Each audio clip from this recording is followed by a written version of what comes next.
बिस्मिल्लाहिर्रहमानिर्रहीम। नाज़रीन, मैं हूं आपका मेज़बान Arsalan Taimuri crime ward info से। और नाज़रीन, बड़ी खबर के साथ हाजिर हुआ हूं। बड़ी खबर नाज़रीन मेरे पास आज ये है कि डीआईजी इन्वेस्टिगेशन ज़ीशान असगर साहब जो है उन्होंने सरजनिश की है उस टीम की कि जो जावेद भट्ट मर्डर केस की जो है वो इंक्वायरी कर रहे थे, तफ्तीश कर रहे थे। और इन्होंने सिर्फ दो मुल्ज़मान नाज़रीन मैं आपको बता दूं कि इस वक्त तक गिरफ्तार किए हैं, जिनमें अजहर लब्बा शूटर और इलियास शामिल हैं। ये दो नाज़रीन शूटर्स जो है वो गिरफ्तार हुए थे इस मामले में। और नाज़रीन, इस वाक़या का नामजद मुकदमा दर्ज हुआ था अमीर फतेह पे और साथ ही सर भट्ट पर। और नाज़रीन, ये सारा वाक़या जब पुलिस ने तफ्तीश की थी, शूटर्स पकड़े गए थे, उन्होंने बताया था कि आरव भट्टी नाम का हैंडलर है कि जिसने इनसे 5-5 मरले का मकान का वादा किया था, 7 पैसों का वादा किया था और जावेद भट्ट को निशाना बनाने का कहा था। और आरिफ की भट्टी के पीछे अमीर मौसब है। ये नाज़रीन तफ्तीश के अंदर चीज़ें सामने आई थी, जिस पर पुलिस ने जो है इन तमाम अफराद को जो है वो नामजद कर दिया था मुकदमे में। और कैसर भट्ट ने नाज़रीन इस वाक़या के अंदर बताया था कि मैं बेगुनाह हूं और अबूरी ज़मानत करवा रखी थी कि मैं शामिल तफ्तीश भी होऊंगा। लेकिन नाज़रीन, कैसर भट्ट भी अपनी अदम पैरवी जो है वो ज़मानत खारिज करवा कर बैरून मुल्क फरार हो चुके हुए हैं। अमीर मौसब जो है वो पहले ही फरार थे कि जब जावेद भट्ट का मर्डर हुआ था।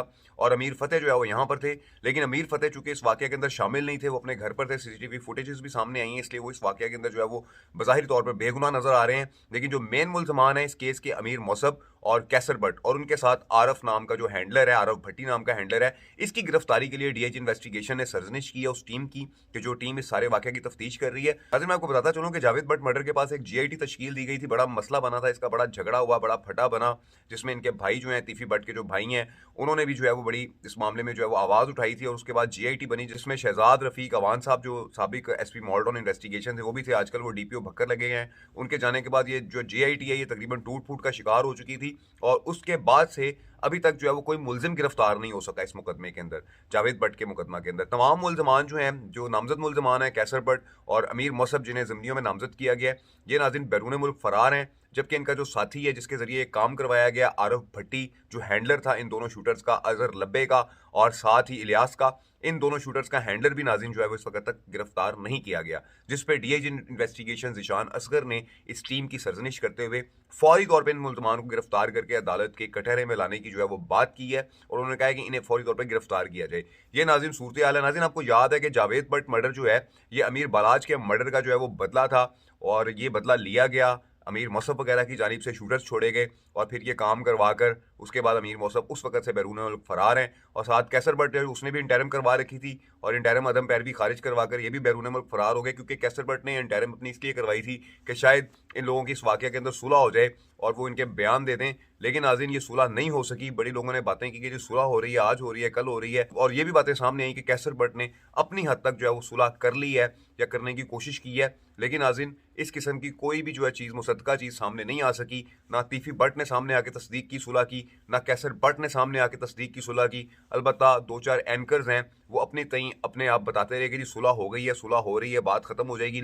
लेकिन नाज़रीन, गुज़िश्ता रोज़ डीआईजी इन्वेस्टिगेशन ज़ीशान असगर साहब ने अहकामात सादर फरमाए हैं, सख्त अहकामात सादर फरमाए हैं कि इन अफराद को जो है वो गिरफ्तार करके कानून के कटहरे में लाया जाए।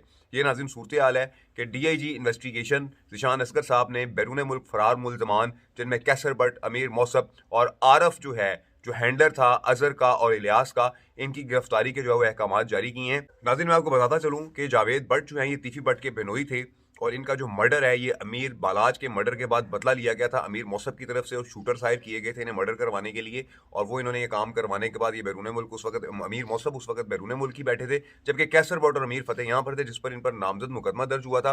और इस मुकदमे में फिर बाद में पता चला इन शूटर्स के जरिए कि ये वाकया अमीर मौसब ने करवाया है, आरफ जो है उनका हैंडलर था उसके जरिए।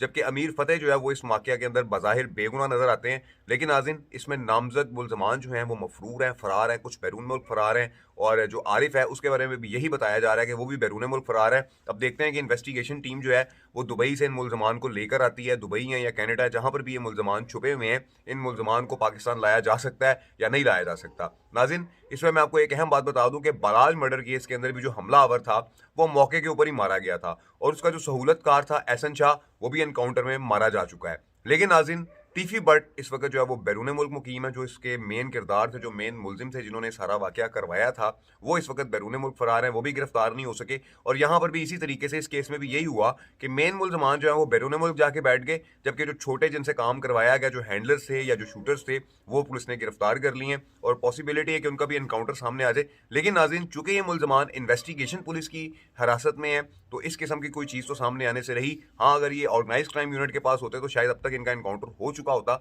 लेकिन नाज़रीन, ये मुल्ज़मान इन्वेस्टिगेशन पुलिस की हिरासत में है और इनकी बेस के ऊपर, इनके बयानात की बेस के ऊपर अमीर मसहब को नामज़द किया गया है। आरफ जो इनका हैंडलर है उसे नामज़द किया गया है और उनकी गिरफ्तारी के लिए अब डीआईजी इन्वेस्टिगेशन ने गुज़िश्ता रोज़ जो है वो सरज़निश की है। ये खबर नाज़रीन सामने आई है कि डीआईजी इन्वेस्टिगेशन ज़ीशान असगर साहब ने इस टीम की सरज़निश की है और उन्होंने कहा है कि फौरी तौर पर जो है इन मुल्ज़मान को, जिनमें अमीर मसहब और कैसर बट और आरिफ हैंडलर शामिल है, इन्हें गिरफ्तार करके अदालत में पेश किया जाए। ये नाज़रीन बड़ी डेवलपमेंट हुई है कि जहां डीआईजी इन्वेस्टिगेशन ज़ीशान असगर ने इन तमाम मुल्ज़मान को जो बैरून मुल्क फ़रार हो चुके हुए हैं या पाकिस्तान में हैं, इन्हें गिरफ्तार करने के अहकामात जारी किए हैं और इन्हें अदालत में पेश करने की बात की गई है। नाज़रीन, मैंने आपको बताया है कि इसमें ये मुकदमा दर्ज हुआ था अमीर फ़तेह और कैसर बट पर नामज़द और नामालूम अफराद पर। इसमें जब शूटर्स के बयान आने के बाद बज़ाहिर तौर पर ये चीज़ सामने आई कि अमीर फ़तेह जो है वो इस मुकदमा में मुलव्वस नहीं थे, जबकि उनके भाई अमीर मसहब जो इस वक्त बैरून मुल्क मुंतकिल हैं और इस मुकदमा के वक़्त, इस कत्ल के वक़्त भी वो बैरून मुल्क में ही थे, उनके ऊपर ये इल्ज़ाम लगाया जा रहा है कि उन्होंने आरिफ हैंडलर को हायर किया था इस सारे काम के लिए और उन्हें मकानों की, 5-5 मरले के मकान की और कैश की भी ऑफ़र की गई थी। ये तमाम बातें उन्होंने इन्वेस्टिगेशन के अंदर जो है वो पुलिस को बताई हैं और बताया है कि आरिफ जो है उसने हमें हायर किया था अमीर मौसफ के कहने पे। ये नाज़रीन सूरत हाल है कि जहां इन मुल्ज़मान की गिरफ्तारी के लिए डीआईजी इन्वेस्टिगेशन पुलिस ने इस टीम की सरजनिश करते हुए फौरी इन्हें गिरफ्तार करके अदालत में पेश करने के अहकामात दिए हैं। इस वीडियो के साथ इजाज़त दीजिए। अल्लाह हाफ़िज़।